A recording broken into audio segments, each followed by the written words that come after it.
Bom, voltando a falar com o Storani e com o Lincoln Gakia, por que o Brasil é um território tão fértil para o crescimento do crime organizado?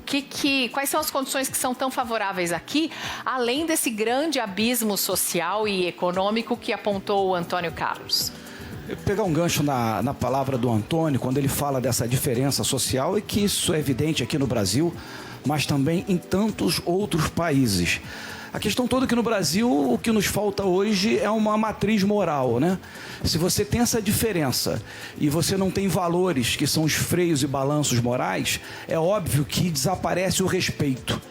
Desaparecendo o respeito, vindo o desrespeito, então de cima para baixo, de baixo para cima, seja de que ângulo for, é óbvio que isso vai terminar em conflitos sociais. É isso que nós estamos experimentando hoje. A questão também do nosso país, o doutor Lincoln pode confirmar ou não, é que nós vivemos uma legislação cada vez mais permissiva quando o crime está cada vez mais aumentando. Eu acho que os nossos legisladores, isso acabou impregnando parte do nosso judiciário, começaram a entender que se fosse mais permissivo com o crime, talvez os criminosos deixassem de cometer esses crimes. E que, na verdade, dentro de uma sociedade sem esses freios e balanços morais, o que eles vão entender é que eles estão tendo autorização para continuar a atividade criminosa. Então me causa espanto quando você liberta criminosos, ou você coloca no regime mais frouxo, no caso do semiaberto, ou do próprio regime aberto, esses criminosos que circulam entre nós com tornozeleira eletrônica, mas também cometem delitos. Então eles saem de manhã, cometem delitos e voltam para se proteger dentro da cadeia à noite, no caso do semiaberto.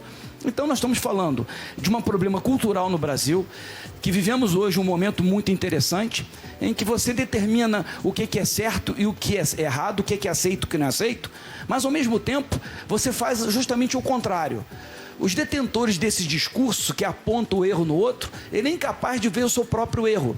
Então, talvez essa alteração que nós vivemos, uma discrepância comportamental entre prática e discurso, isso acaba trazendo uma instabilidade que está levando ao que nós estamos vivendo hoje. Essa hipocrisia mesmo, né? A palavra é hipocrisia.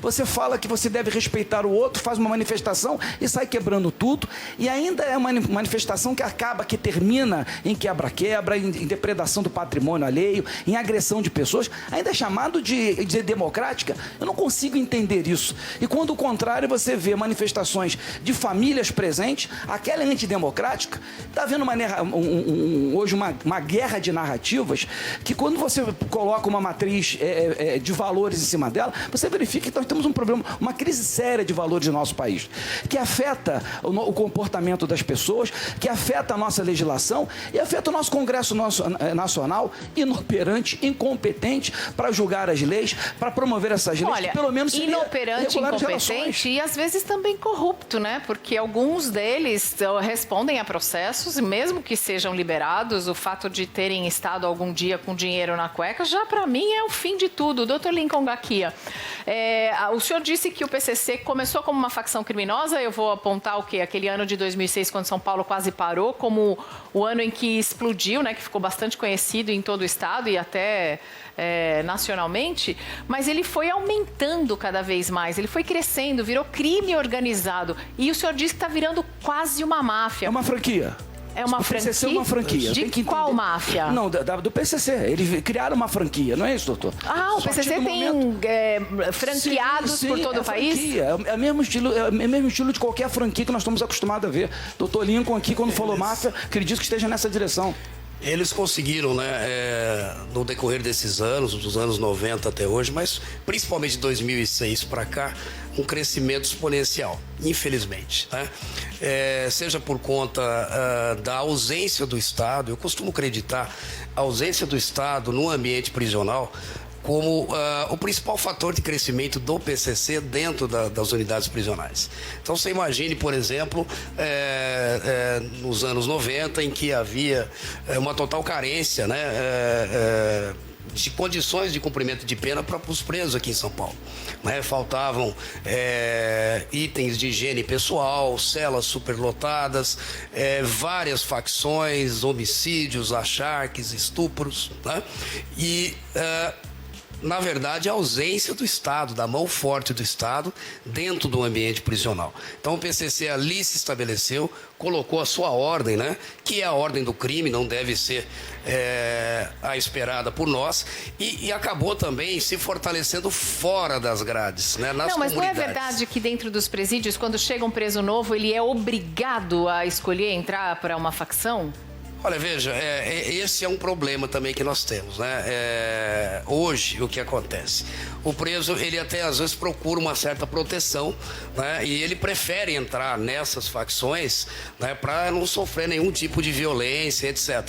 Então, é um problema, inclusive, de separação de presos, né? A gente não tem ambiente hoje, pela superpopulação carcerária, da gente poder separar adequadamente o preso de pequena periculosidade, aquele que está ingressando praticamente a primeira vez no sistema prisional, daquele que já é, por exemplo, um criminoso mais perigoso. O que me preocupa, na verdade, realmente, em relação ao PCC como organização, foi esse crescimento não só no estado de São Paulo, né? E costumava dizer que isso é um problema do estado de São Paulo.